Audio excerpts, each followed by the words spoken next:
Welcome back to your weekly roundup of everything that happened in Zenless Zone Zero, where we will cover everything that you missed inside and outside of the game. This week there is a lot happening, specifically when it comes to stuff outside of the game, but there is a very nice in-game surprise. Firstly though, if it is still Sunday where you are in the world, and depending on where you live, happy Father's Day to any dads out there. But starting with in-game news, on Wednesday the 18th, we will not be having double drops. Instead, we will be having triple drops for routine cleanup, which is perfect to farm some more of the new Yunkui Tales or the King of the Summit disc sets. But again, depending on your luck, triple drops could just mean 3 times the amount of trash discs if your disc luck is anything like mine. But the triple drops will last from this Wednesday until Monday, the 23rd of June. And then on Friday, we will have our regularly scheduled Shiyu defense reset. This time around, the buff will increase the agent sheer damage by 20%, as well as energy and adrenaline generation rate by 15%. Now, as a reminder, the adrenaline generation is essentially Yi Shen's form of energy, in case you don't have her and you're confused as to what that was. The other part of the buff is that when enemies are stunned,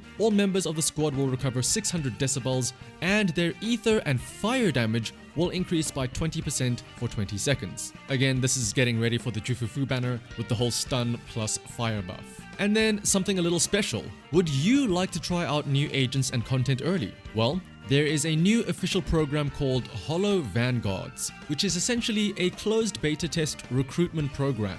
By applying for the Vanguards program, you could be chosen to participate in a confidential beta test server, where you can try out content before it even releases. And by completing certain tasks and by filling in feedback surveys, you can earn polychrome for your main live account. Be aware though that only a certain number of people will be chosen to be granted access to these beta servers, and you will have to sign a non-disclosure agreement to prevent anything like leaks from happening. But if this does interest you, signups are available now and close very soon. So check the link in the description down below if you would like to learn more and apply for the Vanguards program. But speaking of ways to earn polychrome for your main account though, if you would like to top up on some polychromes yourselves, why not try using LD Shop?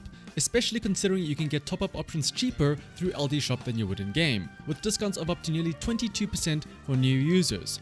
For example, purchasing an internet membership through LD Shop costs only $3.87 compared to the $5 if you were to purchase it in-game. And topping up is really easy. All you need is your in-game user ID and your server.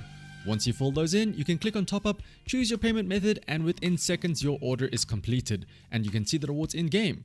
And yes, you can even get the double bonus for first-time top-ups. LD Shop is a trusted and authorized service that is 100% safe and legitimate. Also, if you use my link in the description when you register on LD Shop, you will also get a 5% off coupon to use.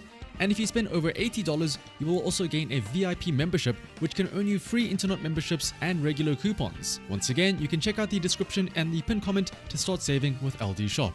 Moving on to the social media side of things, patch 2.0 has been a great patch when it comes to attracting some new players. But if you know of anyone that has not yet joined back into 2.0, now is a great chance to get them back into the game with the Return to Ridu web event, where you can earn up to 740 polychrome by inviting players back to the game. Not only that though, you can also get lucky draw attempts where you could win some cool rewards, such as a PlayStation 5, a Nicole figure, some building blocks, an acrylic charm, or some in-game rewards. That is not the only competition you can participate in though, as there is also a Yi Shen talisman event on Twitter, where you stand a chance to win some merch by simply following the official Zenless Zone Zero account and voting on the linked tweet in the description below. But something that we can all take part in and get for free is the new character avatar set featuring the members of the Yunkui Summit, which is free to download using the link in the description. And then Operation Yum Yum, the IRL food collaboration, is starting to pick up some steam, with several collaborations being announced around the world. The first is in Singapore with Liho Tea. Then in Taiwan, there is a collaboration with BBQ Chicken, and Korea will see a collaboration with Frank Burger Restaurant. And of course, the previously mentioned Beard Papas is still of course running as well. Aside from Operation Yum Yum though, these aren't the only chances for you to get some IRL merchandise. If you are in Berlin, the hoyo.link will be opening on the 20th of June. This will of course feature things from all of the various Hoyoverse games, but starting on the 28th of June, the Hoyoverse Cafe Berlin will start to have some special Zenless Zone Zero themed merchandise. And then last, but certainly not least, the one collaboration that I think is the funniest of them all is that in China, there is a collaboration between Zenless Zone Zero and Fanta. specifically with Yanagi, which I think is just really funny to see Yanagi all advertising anything that isn't red bean buns. But now coming back into the actual game itself, recently with the launch of patch 2.0, a Japanese gaming site, 4Gamer, had the chance to interview one of the game's producers. And in this interview, there were some very interesting questions with even more interesting answers. The first question was about the vision and concept for Zenless Zone Zero, to which the response was that the devs are aiming for the game to become free from constraints and letting players enjoy the game casually. And this is likely a big reason why in 2.0 we received the update with a more sandbox-style battle area where we can freely roam around inside the hollows. And another big aspect of the update was having the rebuilding of Shuyaban Temple be intertwined with the various shops in the Wi-Fi Peninsula, like for example Yamcha Sin, so that players can immerse themselves more within the region of the Wi-Fi Peninsula,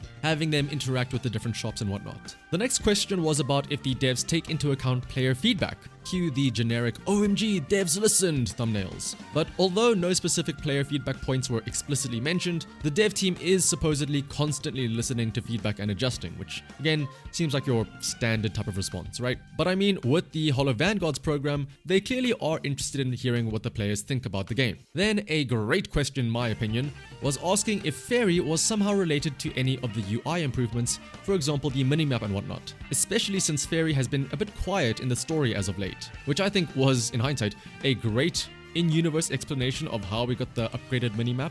But the actual response was that there are many secrets surrounding Fairy, and that just the existence alone and these secrets surrounding Fairy are important parts of the story. So we'll just have to wait and see what the devs are cooking up when it comes to Fairy. Hopefully they are at least cooking something up with these AIs. But speaking of the story though, the next question was about what type of powers would the Phaeton siblings learn from Yi Shen. And as we could already see in patch 2.0, the first bit of training was the ether manipulation, which allows them to break away or reveal paths in the hollow, giving them a slightly more active role in exploration. But supposedly that is just the start, and as the siblings will continue to take on the sacrifice crisis, we might uncover even more powers. And the last question I want to highlight, because I'm sure it's a question that many of us want to know, was asking about the new Yunque Summit characters, and more importantly, about the idol group.